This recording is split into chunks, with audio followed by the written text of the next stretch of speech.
What? Why are you shaking your head? You're welcome.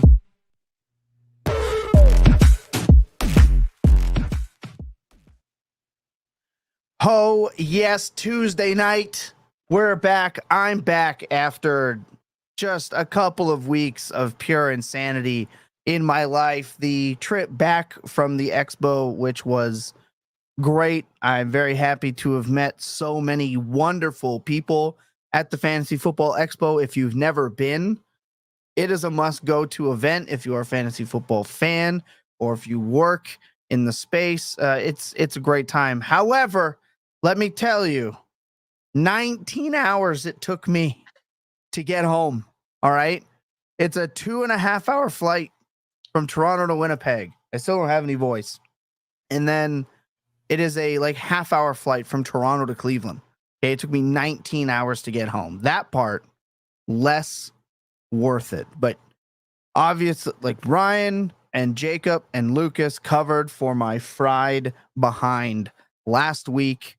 And then, of course, with the slow pitch finals for my men's team this weekend, I am as burnt out as it can get. And I am happy to be sitting here again to just talk football. And football that matters. Yes, just like the title, this is week 2 preseason information that actually matters. There's a lot of smoke out there, but Ryan and I, we are going to hit on the stuff that matters, as is in the thumbnail. Relax. Okay. There's a lot of information out there. There's a lot of big, bold takes, and it's time that we just relax. If you have not already, if you're watching over on x.com on the live stream there, head over to youtube.com/FantasyPoints. Hit that subscribe button because we need our Timbits, like Dean Lindroth has mentioned. Bet you missed those Timbits, Tommy Tips. Yes, I miss them dearly. Donut holes just don't hit the same. It's just not quite the same. Of course, I am your host with the most time on his hands. I am Thomas Hill. You can find me at El Nostra Thomas. And my fun fact is I too now can chime in on the Dunkin' Donuts debate, as my second trip ever into the U.S. took me to Dunkin' Donuts for a much needed iced coffee. And I can tell you it was divine. It was divine. Also tried Whataburger. It was okay. It was okay. I can say as a Canadian, not impressed. Wasn't impressed. We don't really have Whataburger up in the Northeast, so I wish I could chime in on this one, but absolutely can't. But yeah, I guess we found out once and for all that Canadians just drink shitty coffee because they come over here, it's south of the border, and suddenly Dunkin' Donuts is like the most amazing coffee you've ever tasted. Yeah. I feel bad for you guys. Like, what else are you missing out on that we privileged Americans just take for granted? I would love to hear. Well, Rex says you weren't missing anything on Dunkin' and Whataburger. I was missing out on the camaraderie of the conversation. So I felt like that my $9 Canadian were hard spent on a $6 US iced coffee. And I felt like it was worth it for sure. But again, like I said, Canton, Ohio, much love and appreciate you for hosting everything. It was truly a really great time. Of course, joining me today, seeing as how Jacob is off lawyering and Lucas is in Hawaii. I don't know. Yeah. If you ask me, my priority would be this podcast not being in beautiful Hawaii. So we're gonna have to talk to Lucas here for skipping out. But it's myself. It's Ryan Heath at RyanJ_Heath. Ryan, there's so much that there can almost be too much to digest. So I think I have it figured out for today on how we're going to do this. I think we are going to run through some bullet point information and then boil it down to our bigger topics. If you have questions, see one question from Domo Iverson, who is in the chat early. So shout out to you. We're definitely going to get to that. We have a question from the Discord chat as well. If you guys have questions, let us know, and we'll get to those as best we can. Peter says, we all know Jacob's laptop is dead. I mean, could be. Could be. Star-Lord's dad, shout out to you, cosmic entity. That is correct, Ryan. Timmy Ho coffee is bad. It is bad. It's been bad. See, when I was a kid going on like field trips to Canada and stuff, that was like the thing, like, oh, it's gonna be so cool. We're gonna get to try Tim Hortons. But it's just funny years later learning that actually every Canadian hates Tim Hortons. It's been bad. Considered good. Tim Hortons got bought by the same company that owns Burger King. So technically now McDonald's actually has the coffee that was being used at Tim Hortons back in the day. So now Tim Hortons coffee is basically just at McDonald's. So that's wait, is that why McDonald's coffee is actually not terrible? Yeah, bro. That's actually I didn't know this was. I did not know this was the next layer of this debate. I was close to saying it a couple weeks ago. Like, honestly, if you're gonna go get a coffee from whatever fast food place, McDonald's is like not gonna be significantly worse than anywhere else. It's gonna be about the same or better. Right. That's why. That's right. It was like a big deal here in Canada that they were messing with the coffee recipes. Huge deal. Obviously, before we dive into everything, if you're not subscribed, you should be, and you can use promo code SCOREMORE to get 10% off of all of your subscriptions. We obviously have links down below, promo code to the website, to all of our podcasts, to the article featured, and the video playlist featured here in the description. Brian Ford said, Ayo, dog walk time, come with. We're going to be right there with you. As always, Sean says, I say the next 5 questions, the loser has to buy Jacob the accessories to keep his damn laptop charged. That could be good. That could be good. Hey, you missed my 5 for 5 win last week, too. Oh, yeah, you would have. Yeah. You didn't mention that. There were so many things that you missed out on. I noticed so that was the one thing you didn't say anything about. I am proud of you for that. I was watching. I was watching for the victory. I am proud of you, but it's no mystery at all that the one time I'm gone, the game ends 3-2. Like, you guys need help. So 3 is easily my high score. So I was batting above my average. I think you need to take that up with Mr. Lucas out there in Hawaii. I'm going to call that one his fault. I was in top form. Yeah, it was rough. It was a rough watch, to be honest with you. But hey, no 5 for 5 this week, but Jacob will be back with that next week. Next week, by the way, not going to want to miss Chris Wecht, Fantasy Points projection connoisseur. We are going to have Chris in to break down the projections that matter for us in Dynasty and the players that we are looking at. I'm ready to dive in. If you're ready to dive in, Ryan, quick break. When we come back, it is go time on the information that matters. Sit tight. Okay, I want to point out early that I've noticed in these kickoffs, it is running backs. On these kick returns, it seems to be running backs getting the routes, which gives opportunity for some backs to make a roster that might not be able to. And you might ask, Tom, why do you bring this up? Cody Schrader not only played with Brock Purdy and I don't know why Brock Purdy was playing to begin with, but he was the starting back in that game. He was also returning kicks. He was one of my favorite post-rookie draft waiver wire ads, just in case he did get on the field. Look, Jordan Mason is a guy that got steamed up, was healthy all last year. They just didn't want to give him the ball. I don't feel like they're very high on him as it is. Eli Mitchell's already doing Eli Mitchell things and missing time and stubbing his toe and being out suspiciously for 4 weeks. And Garendo also battling injury. Schrader to me still has a shot, but I just wanted to point out so far, I have noticed it has been running back. So if you have these deep shot running backs and they're getting on the field, that could definitely be why. That also why I do want to mention guys like, we're going to talk about Sione Vaki in Detroit. I can't say his name for shit. He's also out there returning kicks. So these are guys that you can stash in your lineups in your taxi squads, and they can end up mattering at the end. Sean Jefferson said Guerrero cleared to practice again. Yeah, but for how long?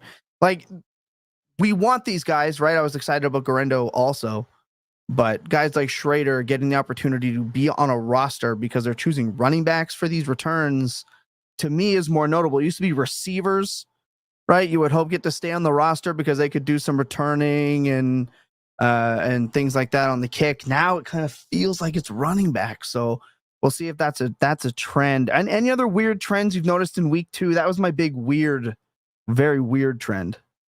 No other trends, but kind of on that one, I did want to say a little piece, and maybe issue a slight retraction or an apology. What one might even say. Oh, I like these. Yeah.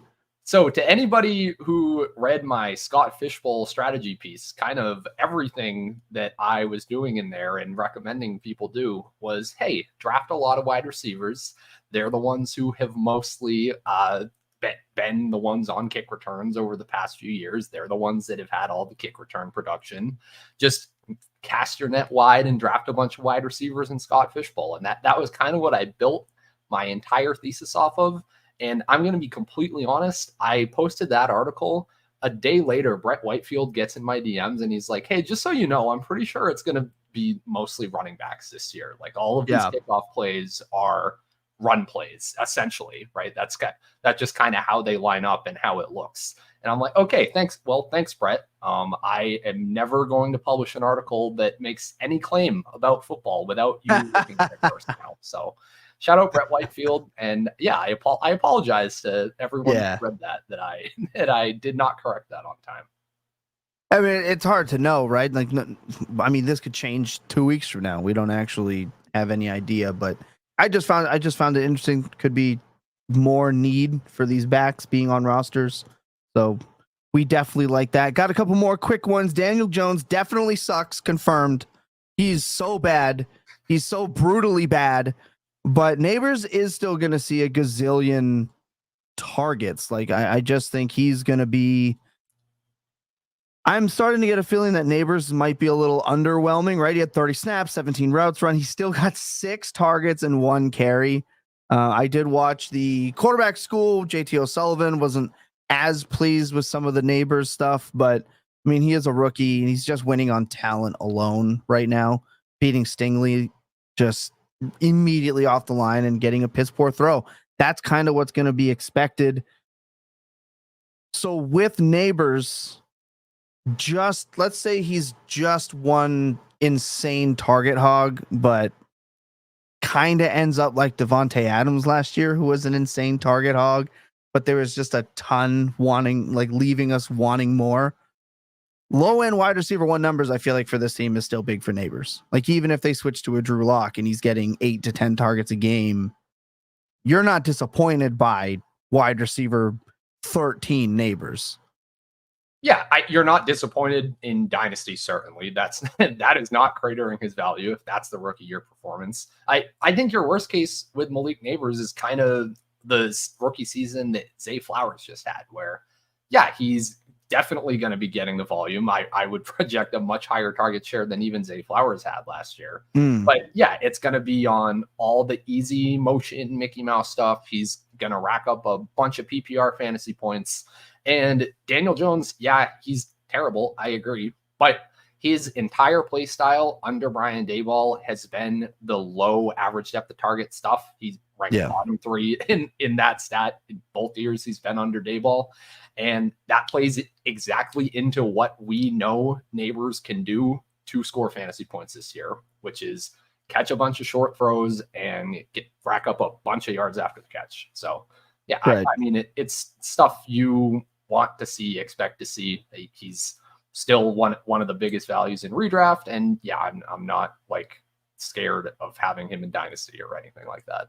Right. Sean Jefferson says Locke will be QB by week 6. Not sure if that's better or worse, but yeah, I don't even know if that moves the needle much. Yeah. I mean, Locke is more of the free thrower, in my opinion, down the field. So, I mean, maybe that could be good for it as well. The other couple quick notes on Giants wide receivers that I wanted to note Wan'Dale Robinson had 20 snaps, ran 15 routes, but only one target, whereas Darius Slayton got 3 targets on his 8 routes run.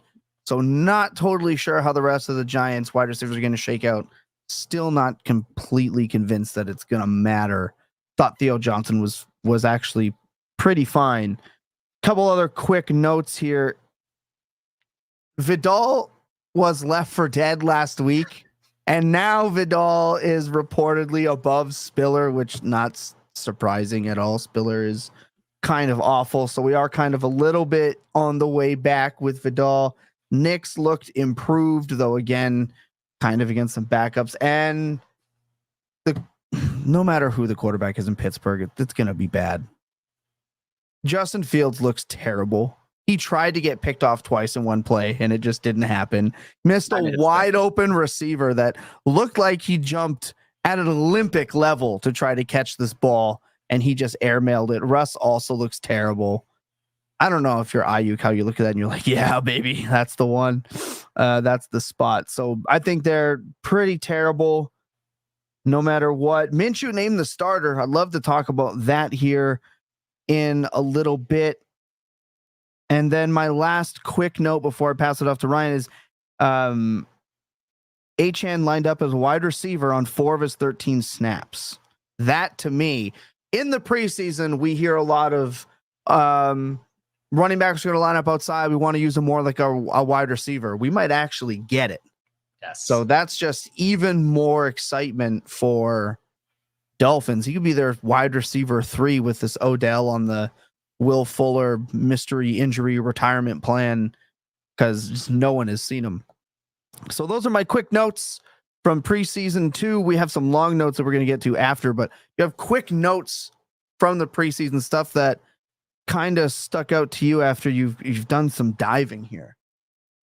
I want to talk about that. I need to circle back into the Achane stuff. Yes, let's do it. Let's go. That's why I set it up. Yeah, more than just a quick note on. So, look, yeah, as you kind of said, that we hear every season, we probably overdrafted a running. Any team that overdrafted a running back in April, you can book it that for the next 5 months, you're going to hear out of their camp, out of all the beats, oh yeah, they're going to split him out wide a bunch. They're going to use him in the passing game, like all over the field. Yeah. It'll be he's a weapon. It'll be totally good. We heard this about Jahmyr Gibbs, and he honestly underperformed in terms of what you might have expected for target share last year, right? This has happened with a long line of running backs. Yeah. But if it were ever to be real, it would be number one with the most efficient rookie running back of all time in Devon Achane.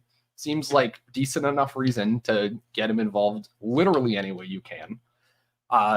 Achane, I should have sent you the tweet before this, but recent FantasyPoints data tweet, Achane led all running backs, I believe, in slot rate last year, which kind of went underreported. Makes some sort of sense, right? Has not been a whole lot behind Hill and Waddle in Miami. Continues to be the case today. So I think there's a possibility that, yeah, Achane gets actual meaningful snaps either from the slot or out wide at different points in the season. That is another path to him getting touches. And then I was saying this to Scott Barrett literally as he was questioning me and interrogating me, I might say, about why Raheem Mostert was the only one playing with the starters during the Dolphins' first drive. And I said to him, I say, look, every time McDaniel is asked about Achane and Mostert, he won't really tell you like what the pecking order is or what the workload split is going to be. But every time when he gets to Achane, he says stuff like, yeah, we really want to get him touches, get him involved in other areas, as many areas as we can. We want to expand his role however we can. And that to me is coded McDaniel speak of, yeah, we are going to use him on splitting him out wide. Yeah. On all the trick plays near the goal line. So yeah, I'm bullish on Achane after this week. I know for about 5 minutes there, it was looking Jover based on the first drive snap counts. But yeah, I just have felt even more vindicated on Achane after this. Well, Star-Lord's dad, the cosmic entity himself, wants to know if there's any worry with Wright cutting into the snap shares with Achane and Mostert.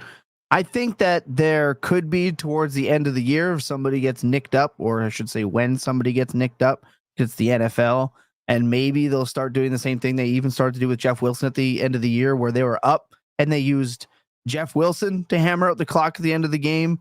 Didn't even want to give Achane those touches. So maybe with him, but you can't be worried about the rookie siphoning that many snaps. I feel like if you're drafting Achane, because you are already under the impression look, we know it's a committee. Like, you're just banking on the explosive, outrageous ability of Achane here. It's just the matter of, oh my God, what if one day he maybe gets a bunch of snaps? So if Mostert goes down, Wright's going to see the field probably a little bit more, but I think until then, I think it's the two of them kind of running the offense. I'm not that worried. This always gets brought up, and I don't think I've ever gotten like a satisfactory answer, to me at least, to what does Jalen Wright do that Achane doesn't just kind of do better, like in every way? Like what is the skill that Wright brings to the table that gets him on the field over Devon Achane at any point? Like, I understand he's a scheme fit, but that doesn't matter until someone. Guess who else is a scheme fit? Devon Achane and Raheem Mostert. Yes, right. The smart teams draft players that fit their scheme. That doesn't mean that he's going to leapfrog guys on the depth chart. I don't know. I think it's going to take an injury for sure. For him to be good. And I think he's going to have to stand out in Achane like way for him to be really relevant this year. Now, next year, all bets are off. All bets are off for next year because Achane and Wright, totally fine dynasty asset to have, like totally fine best ball pick. I have no issues with any of that stuff. Yeah, it's just the idea that he should be the reason that you should be scared of Achane or Mostert or whatever. It just has never made sense to me. We have another comment from the chat before we keep diving in, which, by the way, stay active all night because this show is completely for all of you, as it is every single week. But MTM Revolt says, I'm firmly in my seat to see if the Tennessee top 3 offense with Smith was working off Henry. Well, I can tell you, like, you don't have to be in your seat for this. It was absolutely. When you have one of the best running backs in the game, a well above average quarterback, like Ryan Tannehill right now should be starting for at least 3 teams in this league, and he's not signed. And then, of course, you have one of the best wide receivers in the NFL and A.J. Brown at your disposal.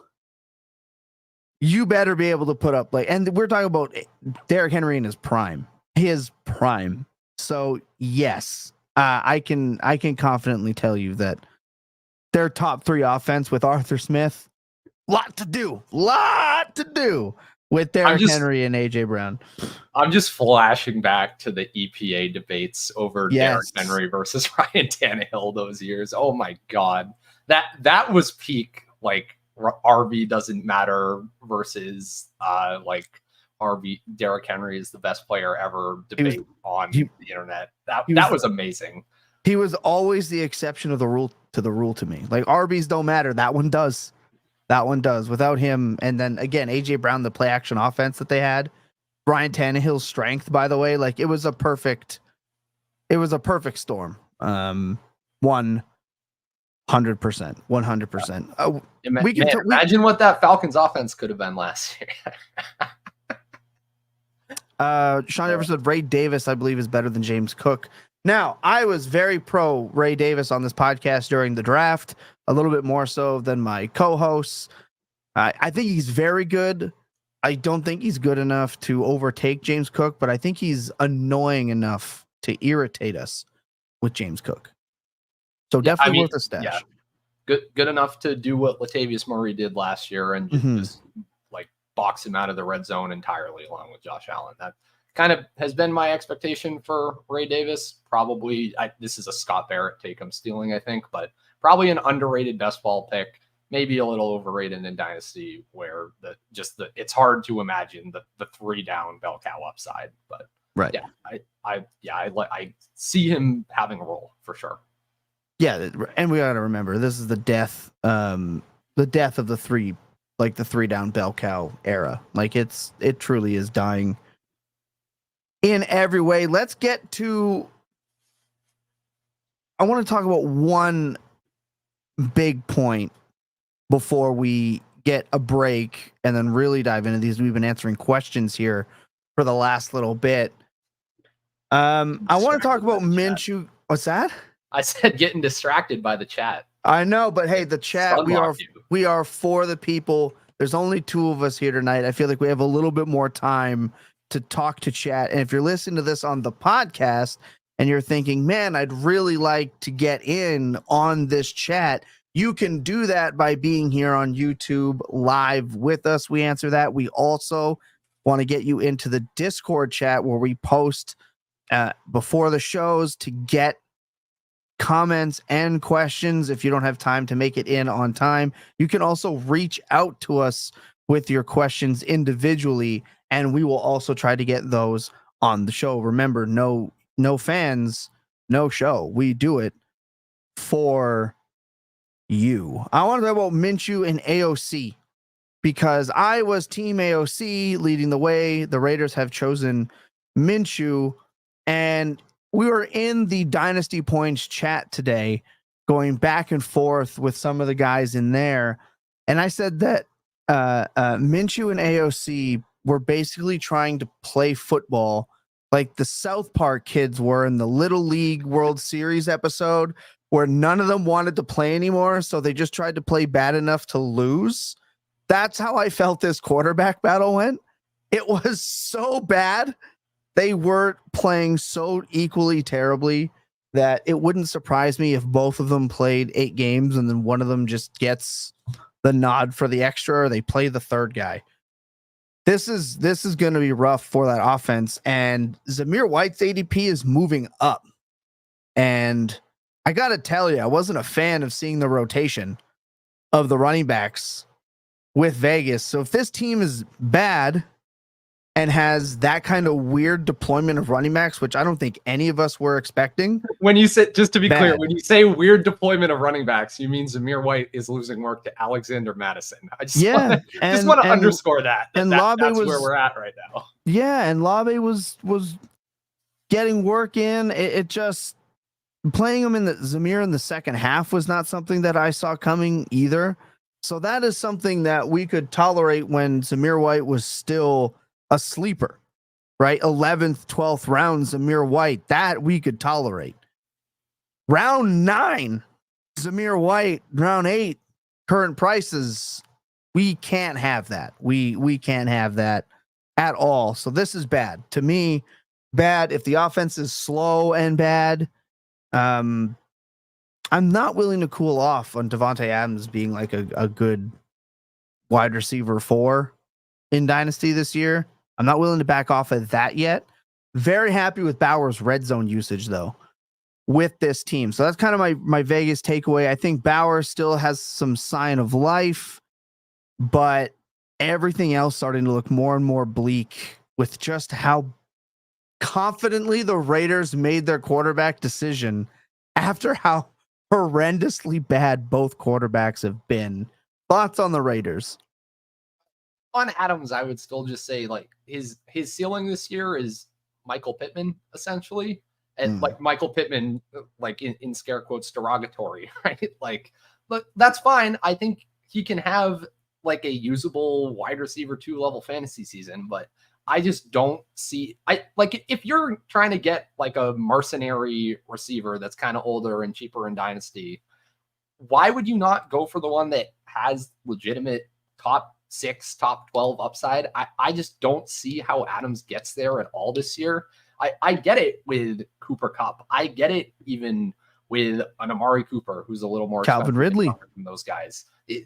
I can squint a little bit with Calvin Ridley or DeAndre Hopkins, but yeah, I just can't get there with Davante Adams with what we think this offense is going to look like. We saw what it looked like with AOC last year. It was kind of a ho-hum wide receiver 2 in fantasy type of season for Adams.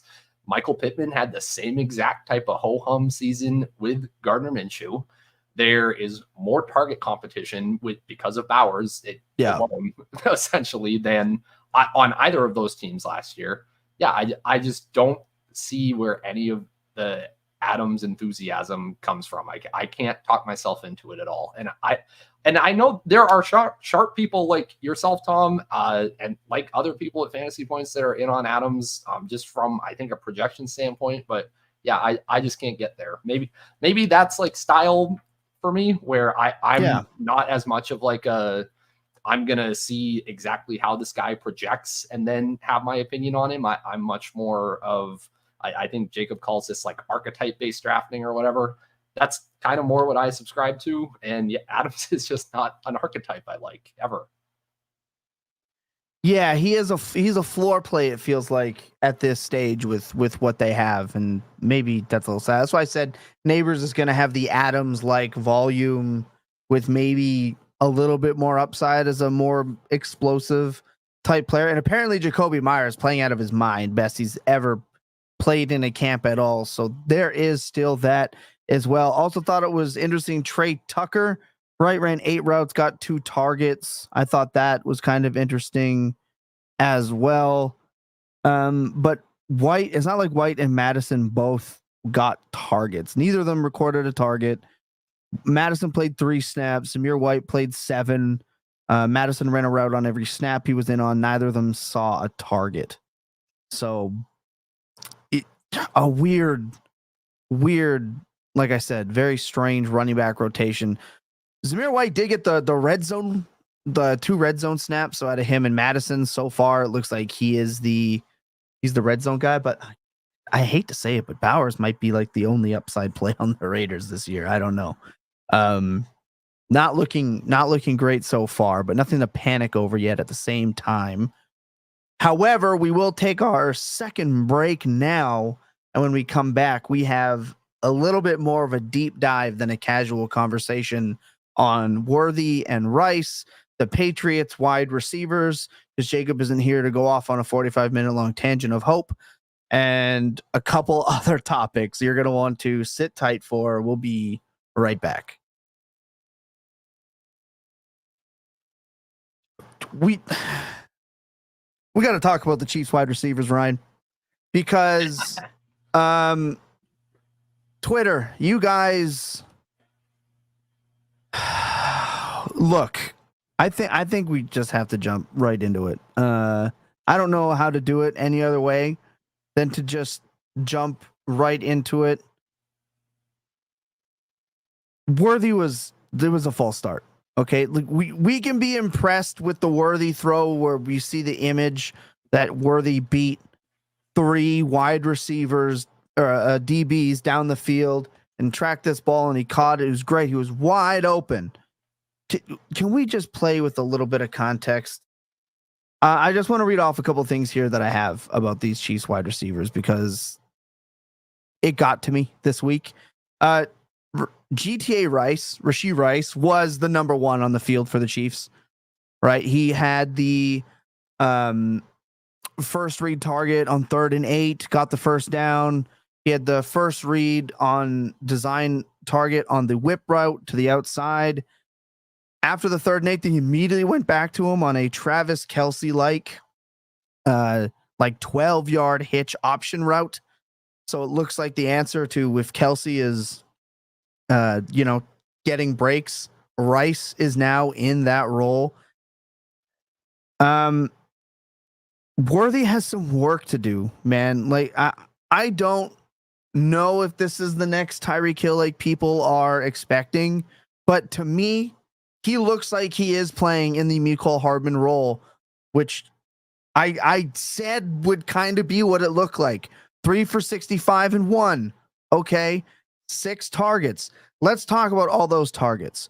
He rerouted himself on a drag route in zone coverage and took himself out of the play for Mahomes on the drag route. He had this design swing screen, which was okay. Didn't really break through the contact. We can talk about him taking himself out of the play on the end zone target from Mahomes, where he stayed to the sideline, pinned himself, and the DB completely cut him off. He has to learn how to at least come back to the ball from the DB. He just gave up on that play. Whether Mahomes was throwing it away or not is debatable, but it looked like he was still trying to hit him.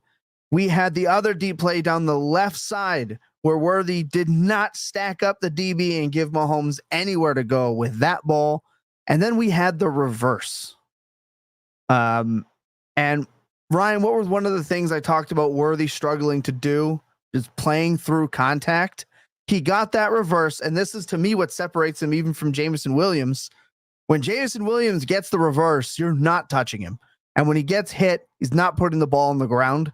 Right now, Worthy so far, one carry, one incidence of this man being tackled, and that ball was not secured whatsoever. Running through contact, problem for Worthy.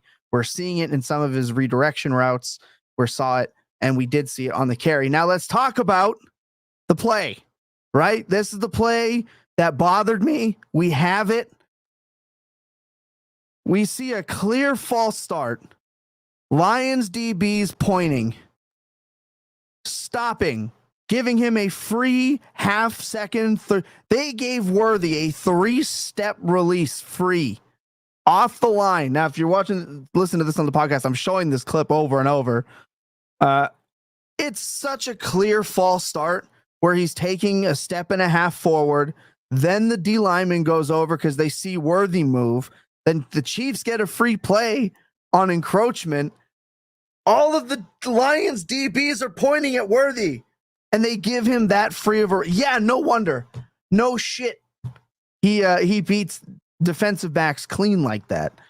There was just some context in those wide open plays. Then we can talk about the Carson Wentz touchdown pass. Looked awesome. Yeah, it was a rub route with no over the top safety help within. I think they were inside the 25, maybe they were closer to the 30. Kind of expect those types of plays, some backups in there on the back end. You get a little rub route. That's the type of play we expect, but we're not getting 17 of those. You know what I mean? So the stat line of 3 for 65 and 1 feels about right, even without Hollywood here right now. When Hollywood is in, this offense is still going to look different. To me, this is so far and away Rice, who was consistently targeted, played the wide receiver 1 role. I don't think it's going to end up being close. And out of wide receivers, Rice, with no suspension and everyone healthy, leads this wide receiver group in targets by 20, 30 at this point is really what I see. I feel like Worthy is going to have a role, and that role will slowly expand, as we know Andy Reid does with rookies. Is anything I just said, Ryan, out of pocket? No, I don't think so.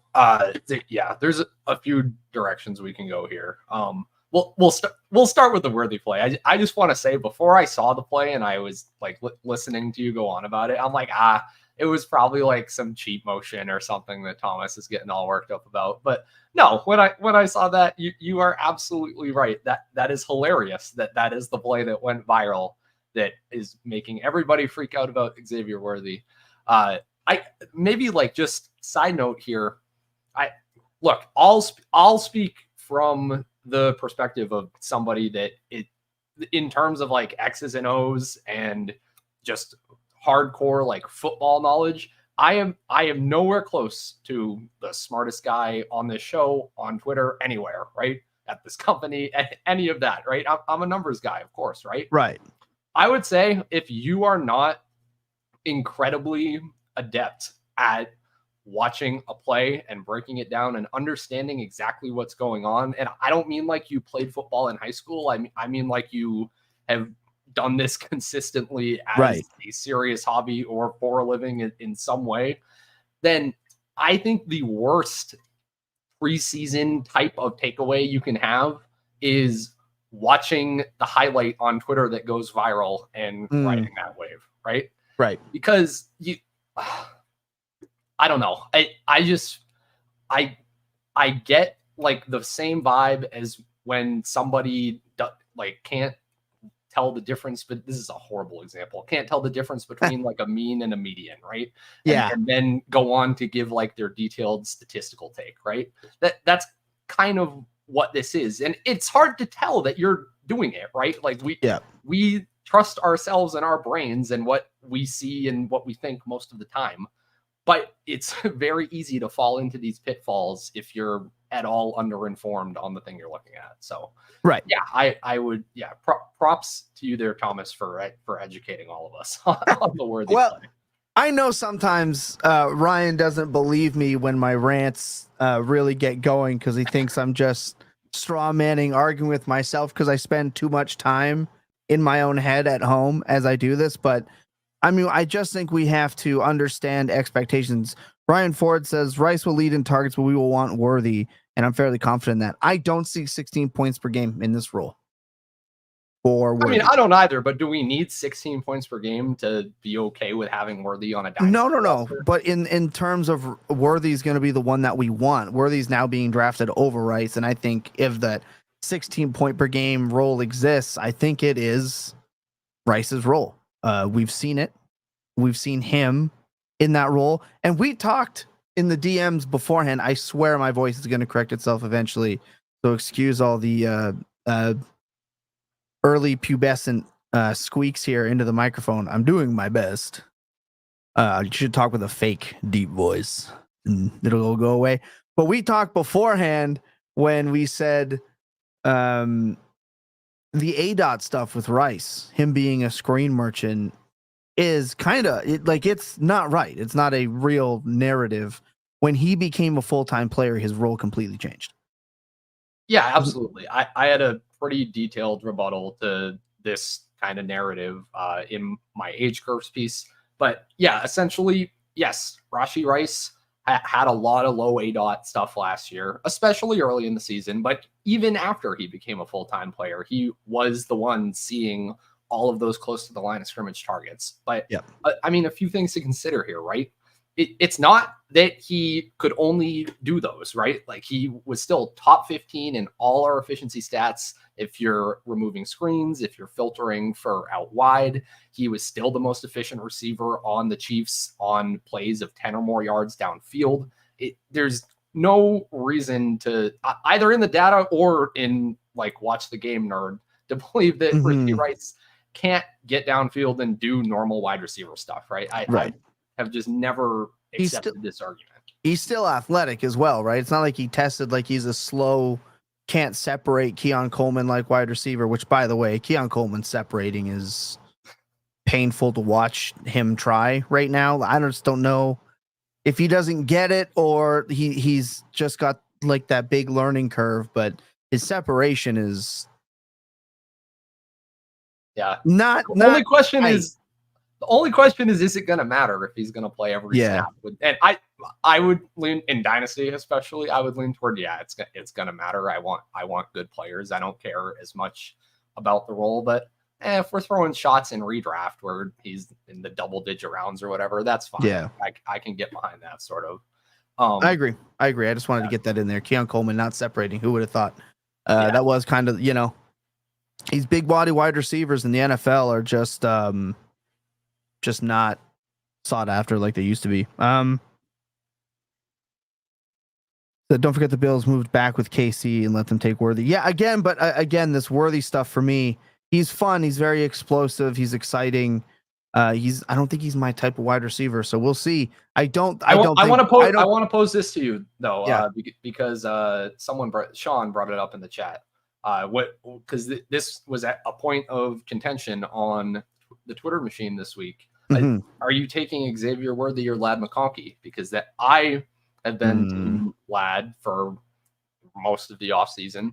And from like a redraft perspective, I'm changing my mind a little bit as we just as we see the preseason usage. But I mean, again, is this me falling into the Kimani Vidal trap, right? Where just because a player is not like on my screen, on my Twitter feed, making insane plays right now, am I letting that affect my analysis or my prior take on them when maybe it shouldn't, when there isn't additional information? That's a good question. Let me answer your question with a question. Worthy's role and production is going to be that of, let's say, a quote unquote part-time player. He's not going to be the lead receiver in his routes, targets, etc. Ladd McConkey is going to be a part-time player in that. I don't think this dude can stay healthy at any level. And also that team might not throw the ball more than 225 times. So if both players are going to be considered part-time due to production, which do you want? Do you want the PPR machine or do you want the big play guy at the end of your lineup? I think that's, to me, where that question comes to between the two of them, because I'm not expecting full workloads and full seasons from start to finish from either of them. And I was Ladd over Worthy the entire time. I think I'll go Worthy over Ladd at this point, because I think if I want that long shot part-time route participation type player and target share type player that could be more than his current role, I think I want Worthy. I think Ladd's stuck in his role. I think that's just his role for now, because it's hard to say because we haven't seen it. But I can tell you that I think we know what we're going to see out of the Chargers overall, and I don't know if Ladd's going to have enough. I think I want, if it's like my 6th to 7th wide receiver, I think I want the big play. So from like a redraft perspective, I agree with you, but I think in Dynasty, especially because, this is in Dynasty, even if you're going to start with the premise, okay, they're both going to be part-time players for the first half of the season, then I don't care about what their production is in the first half of the season, right? Ultimately, I want the guy whose profile I believe in more. And because that's going to be the guy at the end of the season who is gaining value, who I can move forward with on my team, right? So I would still lean Ladd in Dynasty. I don't think that's going to be a popular take at this point in time, but I mean, look, guys, we've had this exact debate a lot on this program. I just prefer just going back to the college profile that Ladd I can point to one thing in his profile, which is incredible per route production, right? Yes. So obviously you can say, okay, Ryan, like you're begging the question here a little bit. You're just automatically winning the argument because you're making it per route when that's the entire issue with Ladd McConkey. But I would rather take the guy I think can be efficient on a per route basis and make the bet that as his rookie season goes on, especially in a receiving core that I don't think has above replacement level talent outside of Josh Palmer, who is, I think Josh Palmer is a good receiver. I don't think he is stopping any great receiver in any way, right? So I'm still going Ladd in Dynasty. I think it's very easy to especially this time of year, again, very easy to overfixate on what are the roles going to look like in week one. And that's a question worth asking, right? Even from a redraft perspective, maybe more so. What are the roles going to look like in week one? And preseason can be helpful and predictive in figuring that out. But if week 1 through week 4 is not really a part of the value that is baked into a player in Dynasty, which I would argue is kind of currently the case with Worthy because of what people think will happen with Marquise Brown being injured, but is not at all the case with your average rookie wide receiver that didn't go like high round 1, then I just don't care that much. I don't want to hear bad things about him during the preseason, but if it's kind of a shrug of the shoulders, like he's not on the field, whatever, I don't think it should affect you that much. So I think that there is something to be genuinely concerned about with McConkey in terms of his role expanding. I think the biggest on Brenden Rice is a favorite on this show in the draft process for late round guys. We kept talking about our late round guys. It was Rice and it was McCaffrey for me, which, by the way, Luke McCaffrey, insane catch this last weekend. Looks better than guys like Dotson right now.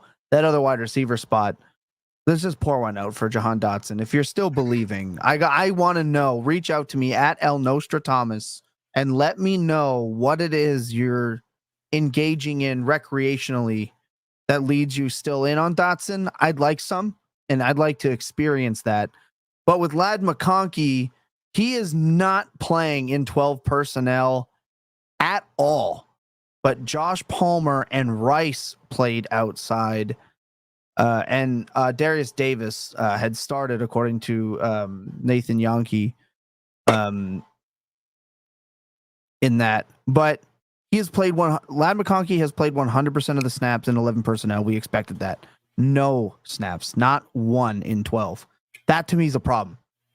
Brenden Rice starting and playing in 12 personnel and not McConkey at all on this insane run first, second, third, fourth, and fifth first team. That to me is where I draw my concern. I think Worthy can play in 12 and 11 and get those snaps in there, especially does the big play design ones like with Carson Wentz with the rub route. I don't think we're getting that with McConkey, which is why to me the upside is better.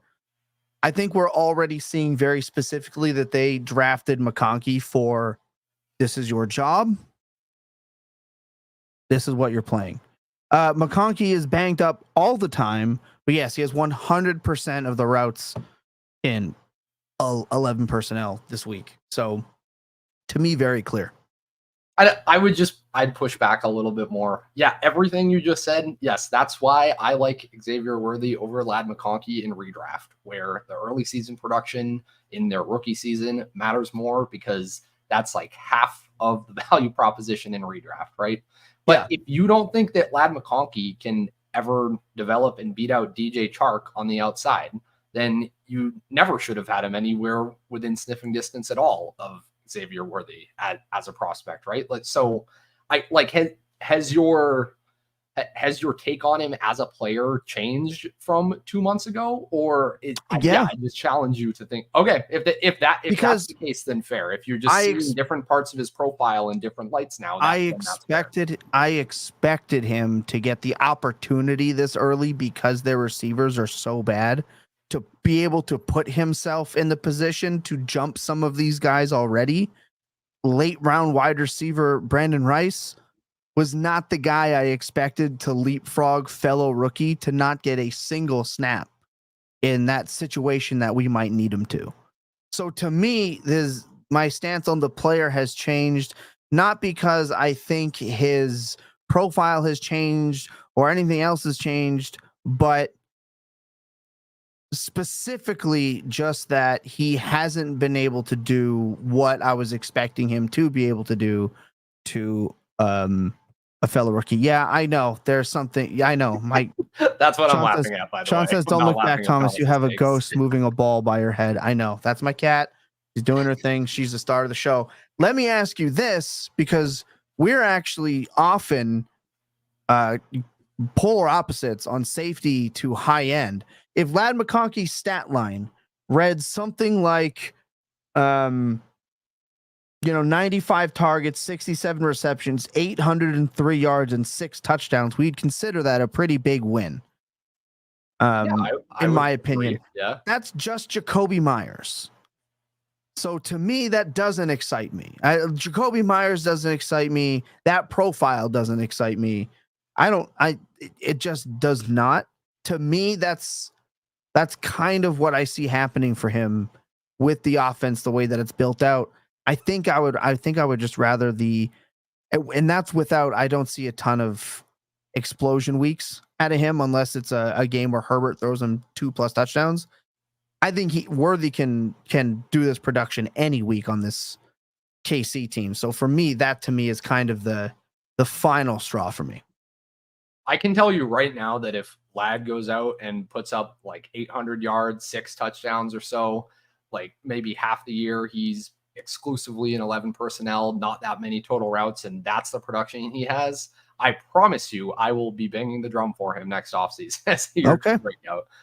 I understand archetype wise, maybe that doesn't excite us a ton, but that would be very, very solid production for a rookie wide receiver. I understand, like in fantasy, we kind of like we don't like the slot guys for whatever reason. That is like icky to us. But yeah, I don't know. If he is playing outside at any point this year and produces, I will consider that a major win. Because you would say the same thing about Rashee Rice with that logic, right? It's he was kind of only playing. He wasn't a full-time player. He wasn't playing in 12 personnel. Like he was coming in and getting targeted heavily on like the short, like all the run routes and stuff. Like it, yeah. That's I don't know. You just described Rashee Rice. It would take. So that sounds all right. It would take a 16 point per game back half for Ladd to change the rhetoric, the conversation about himself, the way that's what it took for Rice. And yet Rice has still been disrespected. Granted, it's because he wanted to play real life Grand Theft Auto and less about his actual production on the field, but still questions about Rice's ability at this point. Even though he had the Amon-Ra St. Brown mini-esque back half of the season last year. So Ladd would need that. So for me, I just think it's a matter of floor versus upside. And maybe Brian Ford ends up right, and Worthy's the guy we end up wanting in Kansas City anyway in a year or two. So I think upside to me is going to win this. And I'm sorry, but you can't convince me there's an upside argument with Greg Roman in the building. No, I agree. There's not an upside argument with Greg Roman in the building this year. Yes, again, I prefer Worthy in redraft. I agree. I know. Upside in year one is better for Worthy. But literally all this takes is this Chargers offense being a disaster for the count them up, folks, the third, fourth year in a row or whatever for this team to be a total disaster, and for Roman and Harbaugh to be out of the building next year. And suddenly a pass first head coach comes in and we can make all the same arguments about how Ladd's role projects incredibly well into a higher volume environment. Right. So I don't know. I think as I've been repeating this whole show, I think especially in the preseason before week one, from a dynasty lens, I think we get way too focused on the here and now. Okay. Understood. We're going to revisit this. I think that's going to be a good one to revisit. We'll bookmark it. I see it. I see both sides. But I think this is just an upside thing. I think that we're talking about a guy a couple of spots different. But I'm glad this conversation has actually reached this kind of like path that we're on. We have one more break. We're going to do one more. This Kansas City one went a little bit farther than I was expecting, but that's okay. We're allowed side tangents, even though Jacob isn't here. Yeah, but someone had to make the argument go for 30 minutes when Jacob was here. Okay, I have big shoes to fill. You did a more than just admirable job. Admirable? Oh my God, I can't speak right now. It's been a long couple weeks here, folks. Last break. When we come back, we're gonna hit these last points and get out of here. You dominate your home, office, and family leagues every year. Now it's time to take your game to the next level. The FFPC is the place to play fantasy football this summer. No salary caps, no DFS, no new formats to learn. Just the pure drafting fun that you've always loved. FFPC is home to multiple $1 million grand prizes, massive best ball tournaments, competitive dynasty leagues, a multitude of exclusive formats. I'm on a roll, not fucking that up. Drafts are filling every single day at myffpc.com. Begin your pursuit of millions today at myffpc.com. If you use promo code POINTS, POINTS, you get $25 into your FFPC account if you have never signed up. That's free money. Use it. Let them know we sent you. Let them know we said hello. At myffpc.com. All right, I got a couple more notes from a couple more players. Let's talk about it before we get to Scuba Steve's question. I don't know if who the backup running back for the Giants is actually ever going to matter. Devin Singletary went bananas this last week. And it's the second preseason game. He might get 80% of the snaps until something bad happens or the wheels fall right off. 29 snaps. He only had one less snap than Nabers this week. because he had 30. Gray had 4 snaps. Now on those routes, he had 3 routes and was targeted on all 3 of those routes. So it felt like when Singletary did come out of the game, there was like a plan, there was like a reason. He just may not come off the field. Now Tyrone Tracy was back today practicing, no boot or anything like that, which is amazing. But I don't, it may not matter. It just may be Singletary until the wheels absolutely fall off. Bell cow usage in the preseason didn't see coming, but here he comes. Here comes Singletary. So I don't know if the hot debate for what backup Giants running back is going to matter until he gets hurt. That to me is just a lock in bell cow at this point. We're talking about a probably locked in 12 to 13 point per game bell cow type running back with maybe a couple weeks where he scores a few more touchdowns than normal on this terrible offense. Excited for that? I was excited, maybe with like a qualifier. I was tweeting about this before the show. And sorry, Thomas, doing a redraft take. At least it's not best ball, right? So redraft. I'm dealing with it.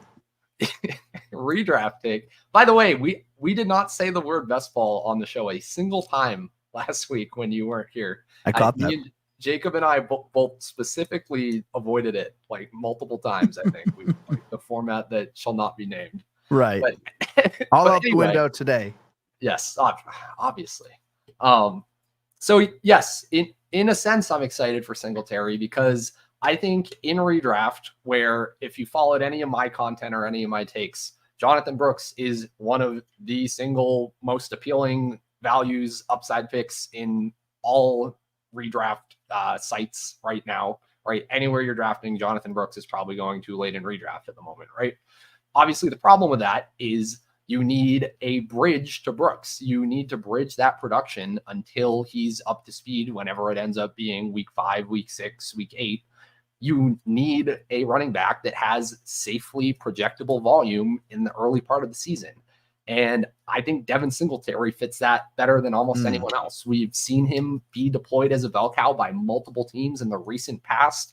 The Texans did it with him in the second half of the year once they were finally done with Dameon Pierce. We've seen the Bills do it when they got sick and tired of Zach Moss, including during the playoffs for multiple years. So, yeah, I think we can have like a 6 to 8 game total bell cow stretch out of Devin Singletary this year. Is it that exciting outside of like the very specifically I'm making a team build where I need cheap early running back production? No, not really on this offense, but yeah, he's going to be at the top of all my expected fantasy points per game percentage charts probably all year and not be a needle mover in fantasy. It'll be the Joe Mixon of it. Even that would be optimistic, I guess. But yeah, or maybe the Alexander Madison of this season. Right. The Mike Davis, if you would, projected volume back that traps everyone every year. There's always one. He's better than all those guys, by the way. He is. I don't want to. Yeah, I think Singletary is better than those guys we just named. But we are just poking fun at the projected volume running backs because again, they get us every year. But I mean, I call him the cockroach for a reason. He just sticks around. He's just productive enough. I think he can have a decent enough run like he did last year that really helped people. He's a 0 RB darling. Not going to win you leagues. Not going to lose you them, in my opinion. Star-Lord's dad said Singletary equals Hubbard. Yeah, I think that's a pretty good one. Sean said, what happened to Vidal? Is he no longer a thing? We touched on that briefly to kick it off. If you missed that, you can rewind it. I can do a brief rundown. Last week he was dead. This week he's ahead of Spiller and likely to make the 53. So he's gone from he's going to get cut to he's at the back end of the 53. If he's on the 53, he matters. Put him on your taxi, especially for a team that, again, runs the ball 8 gajillion times. That's what they're going to do. Let's talk about what else did I have on here. I'm going to butcher this name for the second time tonight. Keon Vaki. Someone, and can someone like spell I couldn't tell you the pronunciation for that in the chat? I guess not watched any tape, Vaki, but I don't know. Right. I've not watched the game itself to get the audio for that name yet. I've just been looking through the data. South Harmon representing. What's up? Much love to those guys, man. If you're not subbed over at South Harmon, what are you doing? They posted a beautiful video of the expo and all the people that went to the shit house, which is where I was staying for the weekend. And when I tell you, it is nonstop. We were up talking football and movie theme songs and you name it. 3-4 in the morning is just a phenomenal time. Not just go to the expo, but make sure you're saying hello, Kevin at South Harmon. The shit house sounds like something out of an Arif Hassan article. Like that's where my brain went. Okay, I don't know if anyone in the chat knows what I'm. Ask me about my wiener is the only thing I can think about when it comes to the shit school.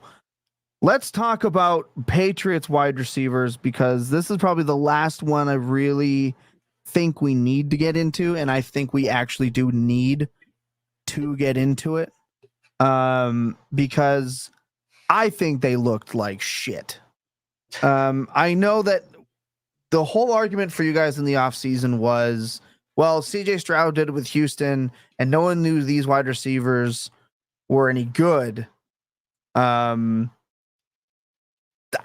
going to go and put my career on a limb and say this is not going to be a repeat of the Houston situation. You were saying that it would be like Noah Brown. I think Noah Brown, if he's on the Patriots, would be the best wide receiver on the Patriots. Okay, no, now. That is wild. I don't think it is. No. I don't think it is. Now, Pop Douglas didn't play. So when Drake May came in, Pop Douglas was already out. I just think that just supplants, like, he is what it is. But right now, it looks like Baker is legitimately fighting to be Tyquan Thornton's backup, which is really rough. And, and Polk is fighting with what, Osborne and Pop Douglas. So report out of Foxborough today is that Polk has won his starting role essentially, right? So, what is his starting role? Like, as in he's going to start. He's going to play over KJ Osborne. I don't know if I'm breaking news here, but that's breaking news. That is breaking news to me. This probably should have been expected. Like I don't know. If you can't beat Osborne, then you really have no hope. I just don't see. I don't think that changes my stance that much. So I have a couple notes from this game. We didn't even talk about Vaki. I wanted to, but now we moved on to the Patriots wide receivers. I got distracted by the chat. Yeah, I think Drake May thinks Javon Baker is a lot better than he should. Javon Baker was running some truly god-awful routes. He looked slow to me, beyond slow. He, again, was having trouble stacking backup defensive backs, running himself through the sidelines, just really bad. The catch that he made, he jumped into it for no reason on a completely dotted pass into his chest where he just felt like needing to jump it and catch it with his chest. Looked really weird to me. The post route was fine to me. Like, even the throw didn't impress me that much because we expect that from May, like stepping up and throwing a deep ball to an open post route, like Shania Twain style, didn't impress me that much. You know what I mean? Like, I've watched Lamar Jackson have those throws and whiff on them for like years. So these guys with big arms that take shots downfield, you expect it. I'm sorry. I gotta stop you. What does Shania Twain style mean? Maybe I'm too young. That don't impress me much. Oh, okay. Sorry. Come on. I said that okay. Was perfect. I was no, chat, I completely chat, that setup was perfect. I'm right? too young, Thomas. Tell me that. Okay, I'm not out of my mind. I'm not out of mind. Chat's gonna be with me here. But it was the other deep routes to me that concerned me. The straight out. Yeah. See, South Harmon said fail, Ryan. That was a fail. It was the outside routes to me. He took himself out of the play. He gave May nowhere to go with the ball. And May's throw to me was predetermined. He missed the Austin Hooper over route. If he would have just waited another couple half seconds, would have seen it wide open. To me, it was no, Baker's running a deep route here. I've got the look that I want. I'm just going to throw it there anyway. To me, that's not great. I just thought he looked slow, ran the wrong routes, got absolutely mortified when he saw, I think it was number 17, come near him when May, I think, was expecting the slant route, and Baker kind of stopped because I think he thought he was running a little hitch there. Hit him in the hands, turned in and looked. Immediately made a business decision. Tough catch, should have caught it. So if he's going to be soft on contact, take himself out of the play and run poor routes while not being like standout explosive against backups, I don't see it. Maybe Polk still has the hope and he's still it, but he looked a little shifty, but I didn't see anything remotely like wowie so far in the preseason. So I don't know. I think May looks fine. Like his arm looks alive. His 10% scramble rate is probably something they don't actually want him to do, but he has to. That offensive line is god awful. And then even on the QB keeper that you tweeted, Jacob, saying, let's talk about that one. I wish I had that play up. Let's talk about that. Even his QB keeper down at the goal line shouldn't have happened. There were two like massive holds, and there's holds on every play. There's not clothesline pulling the guy in a circle, bad hold. Plus, when he kept it, number 24 crashed inside, didn't even give a second look at any, didn't even move either. He didn't get engaged in the play. He just stood there. And then the end just stood there staring inline towards the center, not even at the running back. So my favorite quarterback scouting is done by JT O'Sullivan over at the quarterback school. And he made a comment that I thought was really important. He said, I don't even know what the read is here. That it just felt like May wanted to play some hero ball. A starting defense doesn't let that happen. Like they're not just staring aimlessly into the backfield, also not engaging in the play. So yeah, he can do it. I don't even know if that was the right read. So to me, just shaky, that offense shaky. And it's getting to a point where it might be like Ramondre is a flex option and like maybe Polk becomes a flex option. But overall, I don't see it. I don't see it right now. Not right now with the Pats offense to have the CJ Stroud hope that was just pushing these guys to favorites, thinking that we would get like the second incarnation of the Texans offense. I don't see it. Tell me why I'm wrong. So I mean, I'm not going to sit here and tell you like, yeah, I actually, you know what? No, first, before I get into this, I need to defend myself because the chat has been roasting me for the last 3 minutes while you've been talking. I'm on about 9.5 hours of sleep over the last 2 days, guys. Come on. I'm sorry I missed the Shania Twain reference. I will never do that again because I will just be brutally accosted and accused of not knowing country music. So anyways, moving back Christian Heath says, I'm convinced Ryan knows nothing outside of fantasy football stats. Starlord's dad says, come on, Ryan. South Harmon said that was a softball pitch. Yeah. I mean, someone said that they don't think they have you have enough space in your brain for country music references with all the data. Like it's getting nasty in here. So yeah, no, whatever. We're gonna have to get a video of you. We're gonna have to get a video of you like singing Shania Twain in your house just to beat these allegations and just to post on Twitter. You know what? I don't know if I'd post that on Twitter, but maybe you know what? Maybe in the Discord that could be something we talk about. Maybe, right. I don't know. Exclusive Discord content. Yeah. Ryan karaokeing Shania Twain to beat allegations. Make sure you get in the Discord, guys. Right. Please. Anyways, back to the Patriots.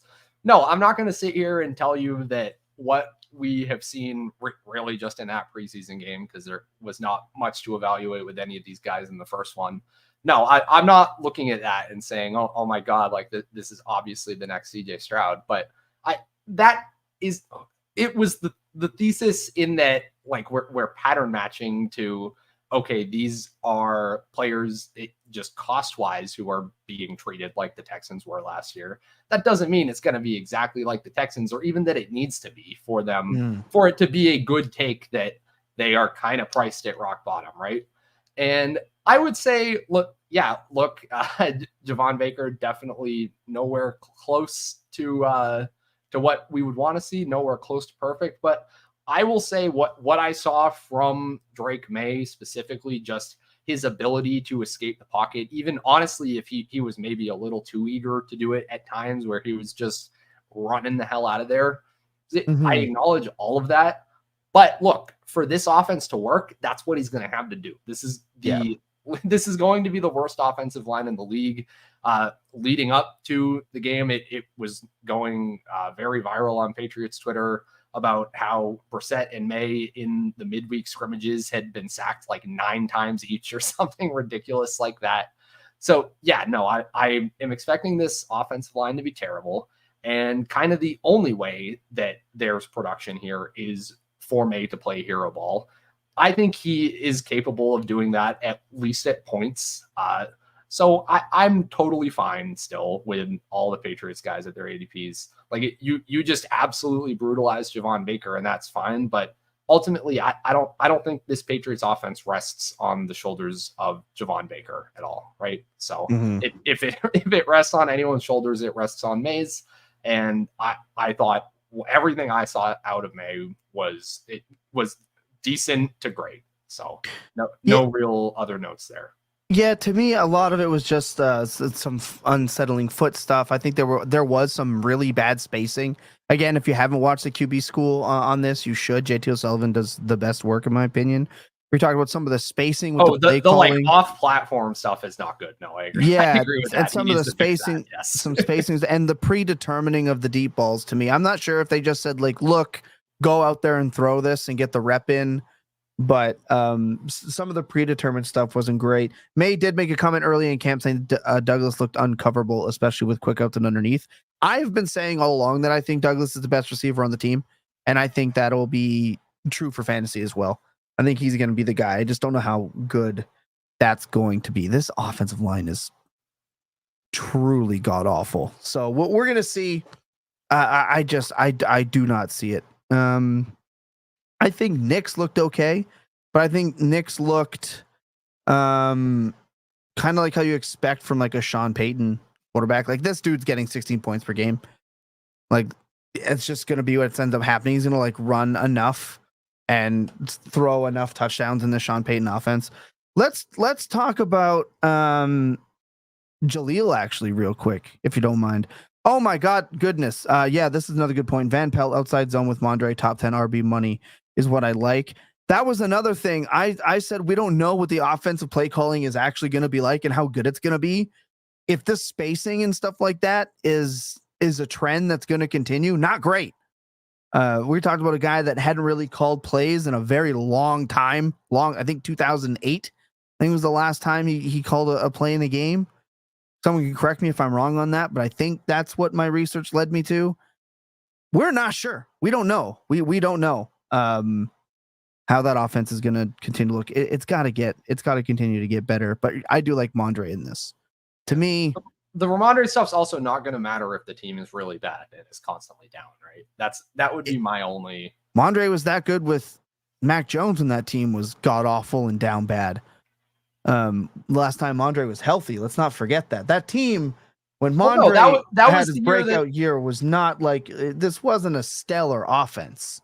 That was the year the Pats went like 9-8 or whatever, right? Like that. It wasn't like an amazing offense, but it was their defense carried in 2022. Yeah, it's 69 receptions. That's happening again with Belichick out of the building. It's the receiving work. I don't think RB7 is in the future for Mondre this year, but I still think he's going to be a very good upper tier RB2 in this offense because let's face it, Gibson is so terrible. They were running him.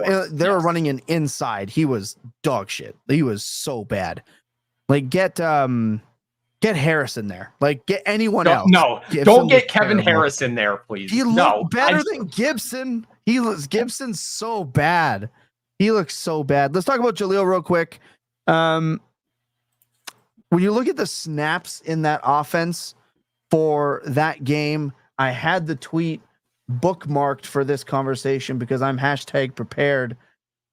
First quarter snap counts for running backs out of 16 plays per Nathan Yonke. Javonte Williams 9, Jaleel 7.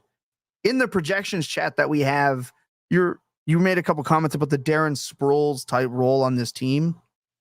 to me, that's enough to make Javonte annoying, and also Jaleel leaving more to be desired. So I'm kind of putting the pause on my hype for Jaleel. I don't know what this offense is going to be with him. I'm not worried about Pirine at this point. I think he's cooked. But rotational part-time, somewhat pass catcher back, plus needing insane efficiency, I think I'm selling. I think I'm selling the high upside range of outcomes for Jaleel if I can. Thoughts? So look, I wrote a thread when was that? This morning? It's been a blur today, guys.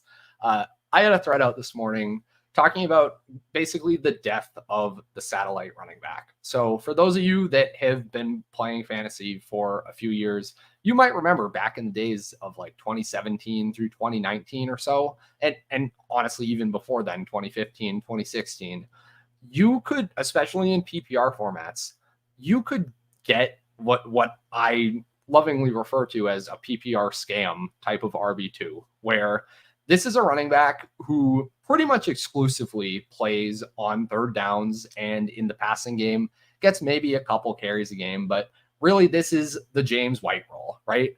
And that was a role where at least a few guys every season were productive enough in fantasy football to matter, right? We had our Tariq Cohen that one year. We had Chris Thompson being like the RB14 randomly that year, right? This is something that used to happen in the NFL. It really hasn't over the last few years. The only running backs who have averaged more than 40 receiving yards per game in any single season since 2019 are Alvin Kamara, Austin Eckler, and Christian McCaffrey, right? Yeah. And that kind of goes to what's happening too, right? Because that 2017 running back class was so incredible and now they are aging out. Yes, target shares at the running back position are just down across the league. And also teams aren't trying to copy what Alvin Kamara and what Christian McCaffrey and even like what James White and Danny Woodhead were doing back in the day, right? Because that's no longer like the in vogue sexy offense thing, right? Yeah. That like the NFL kind of goes through these cycles of it really, I guess you can give a lot of the credit here to Sean Payton and to Tom Brady, right? Basically for originally popularizing this. You get all of the incredible receiving backs in that 2017 draft class. Yeah, suddenly you've got teams feeding Chris Thompson 7 or 8 targets a game, right? But we don't see it anymore. But with all of that said, I think if anyone does it this year, if anyone is like the PPR scam type of RB2, I think it's Jaleel McGlaughlin in this Sean Payton offense. Okay. Right? He would be the one to still do it, right? I mean, Sean Payton's, it's kind of crazy, like, right? Like, if you're looking at any sort of like running back receiving efficiency, it's like, oh, why is Samaje Perine at the top of the running back yards per route run or any stat, right? Why does Samaje Perine have the most targets in the 2-minute drill of any running back, right? It's Sean Payton. He's still doing what he did back when he had Drew Brees, right? And Alvin Kamara and Darren Sproles and that whole line of guys. Do I think he would love Jaleel McGlaughlin to be in that role? Yeah, I do think that's his intention. I think that's what the Broncos want to do. That's what their reputable beat writers are saying, is that McGlaughlin is going to be in that type of role. Now, is it fair to say, well, Jaleel McGlaughlin has not really ever been productive as a receiver either during his rookie year or in college? That's also fair. I hear you there, but explosive player, guy you can get pretty late. He, like in redraft, he goes after all the handcuffs, right? This is at least a guy who you're going to see his week 1 role and figure out pretty immediately whether it's worth anything or whether you can cut him for a waiver wire ad, right? You're not going to be like, oh, well, maybe I should keep Zach Charbonnet on the end of my bench in redraft in week 1 instead of adding whoever the top waiver ad is, right? That's not like a dilemma you're going to be in if you're taking McGlaughlin in like a redraft context. In a dynasty context, yeah, sure, fair. Like there are more linear paths to getting cheap RB2 production. Ezekiel Elliott is sitting right there. I did exactly that in a startup earlier today. I took Ezekiel Elliott over Jaleel Mcghluaghin for that exact reason, because I needed a cheap RB2, and it seemed pretty clear to me that Elliott was just a better bet for that this year. So I think it's specific scenarios. I think Jaleel Mcghluaghin is a great pick. I love him as like your final round end of bench running back in a redraft league. But yeah, maybe the dynasty upside has been a little bit overstated. I don't know that it's been that overstated, though. I think we all kind of understand we're just playing whack-a-mole with these Sean Payton running backs and just trying to pick up whichever ones we think could fall into the role, and ultimately maybe none of them actually matter. Yeah, I agree. Someone said, I've been hearing Estimate could take over this backfield by the end of the season. Broncos are out of playoff contention. I think Estimate looked bad. His pass pro looked shaky at best. He did fumble, absolutely. They did give him the ball right back, so it's not like they were like fumbled and put him in the doghouse. They actually did the opposite, where he fumbled and they gave him the ball immediately thereafter when they could. So I think he just looks fine. I think Estime is shot for shot Javante's backup, right? I don't think he has some sneaky role. I don't think he's a rotational drive type guy. I think he is just legitimately his backup. So maybe that's still probably worth holding on to, but I haven't seen it. I haven't seen anything special out of him. Christian Heath wants to know, no love for Dowdle. He's just another guy who's fine. I can talk about this now. If I'm gonna guess, there's a running back in Dallas that I want at Zeke at the goal line, and everything outside of that. Not to mention Zeke was even still capable in New England last year of catching passes and doing well enough in the pass game where I still think it's Zeke, and I think there's a bigger threat to a veteran getting cut and signing in Dallas than Dowdle is a threat to Zeke Elliott right now, from everything that I know. But go ahead. Yeah, I was going to say, and you kind of laid out a couple of the important points, but yeah, I have had this argument with Scott Barrett. I prefer Zeke just because in Dallas, I do not expect this to be a effective running game, right? I don't think we're under any illusions that this is how the offense is going to succeed is via the run game, just based on the personnel, right? So I know a while ago it was going around maybe from The Athletic that Rico Dowdle is expected to lead the team in rushing yards. I don't actually care at all who leads the Cowboys in rushing yards this year. That's not the role I want. I want the guy that is going to be in at the goal line. Because look, that is very clearly going to be Ezekiel Elliott. I'm pretty confident in saying that. They played Tony Pollard at the goal line over Rico Dowdle last year, and Tony Pollard was by almost every metric the worst goal line running back in the league last year, right? So I think it's very clearly going to be Zeke in those high leverage situations. Yeah, he was averaging like 5.5 targets per game or something down the stretch with Ramondre out in New England last year. I think he can still take on that role too when the Cowboys are playing catch up and it's like a 4-minute drill and Dak is playing hero ball and it has no one open because CeeDee's triple covered and needs to check down to Zeke. He's getting all of those. So yeah, I am clearly preferring Ezekiel Elliott in Dallas this year. No, I agree. Yeah, that to me, that's right. I don't care who leads the Cowboys in rushing yards. Why would I care? Why do I care who has 600 rushing yards versus 400? What does that do for me in fantasy football? Why do I care? 400 rushing yards, but like 8 touchdowns and 45 receptions. Now we're talking. We take that. Yeah, we take those. Yeah. Now we're absolutely talking. Respect Ray in the chat. Hey, shout out Respect Ray, man. Many leagues with Ray. Good fantasy player right there. Shout out to you, man. Over on X. Hey, get yourself over to that YouTube. Hit that subscribe button, Ray. We got you, baby. I think that's going to do it. We still made it to an hour and a half and did not expect an hour and a half, Ryan, but it's not going to be 2 hours. Damn it. Dynasty, man. So much fun right now. There is so much to talk about. I'm glad you and I got to mix it up. We don't always get to mix it up. Oh my God, I'm lying to you. We have to do the question. We have to do Scuba Steve's question. I almost forgot. Starless Dad, you guys are great. I'm glad I signed up for NFL Premium. Look forward to the knowledge during the NFL season.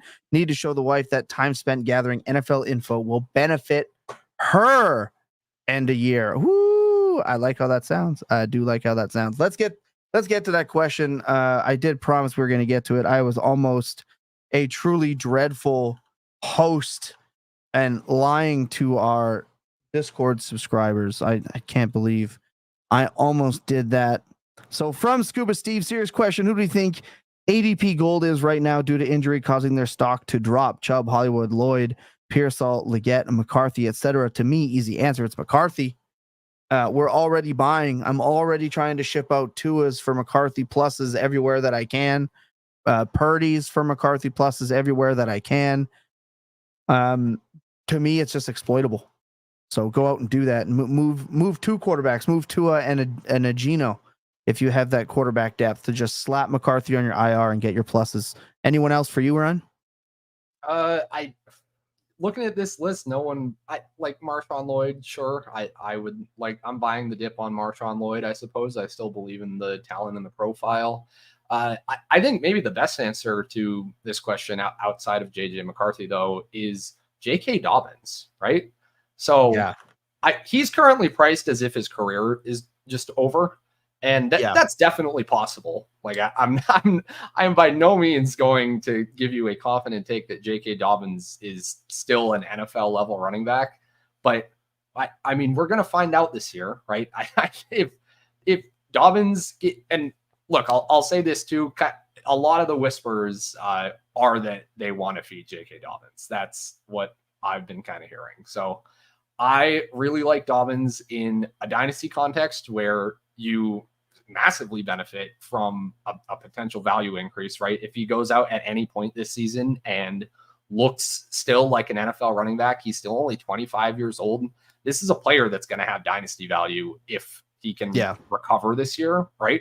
So that I like that leverage in dynasty. And in redraft, kind of, again, this is another one of those players where if week one rolls around and J.K. Dobbins is out snapping Gus Edwards, then it's wheels up, right? And if he has 2 snaps and looks absolutely slow and horrible, okay, then you're Jaleel McLaughlining him and just cutting him for a waiver guy, right? I like the guys where we're going to get a lot of information in week one from a redraft perspective, because that is when you want to be working the waiver wire. And even in dynasty, not that roster space is as much of a concern there, but yeah, it's very important to be paying attention to the waiver wire early in the season. Yeah. Revolt just says, beware the trades offering JK after good games. So does that ever work in dynasty? Do you like, honestly, we get it. The player has a good game. You throw him up on the, we know you want to get rid of him, brother. We know. Yeah. Okay. You're not doing it after the first game, right? Okay. Yeah. Just to be clear, he's getting through they a do month it all the time. So. We see it. Okay. We see it and we know that it's coming. Look, I know it's fun to like post to like yesterday's price isn't today's price. I hate to tell you that 98% of the time, yesterday's price is in fact today's price, or you're not getting a deal done. Like, we get it. Sam Darnold went on the block in every fucking league when McCarthy went down. And I can tell you that in all of my leagues, I saw one deal get done. One. And it was today. So we get it. Sometimes yesterday's price is in fact still yesterday's goddamn price. It's just a victory lap. That's all it is. It's never like a serious, I want to trade this guy. You're logging into twitter.com and you're victory lapping an injury, except you're doing it in your sleeper chat. That's what that is. And I do it. I'm not going to lie and say I've done this in my life before. But just to expose the thought process there. That's kind of what that is. It's look how smart I am, guys. I think it's more patronizing when they're like, did I do that right? It's like, you know what you did. You know what you did. All right. Now you're just, that's like double humble bragging, strutting your stuff when you add a little jab in there with it. Ryan, I think that's it. I think we covered everything that we thought mattered as of now. I mean, obviously Jaden Daniels, he's the starter.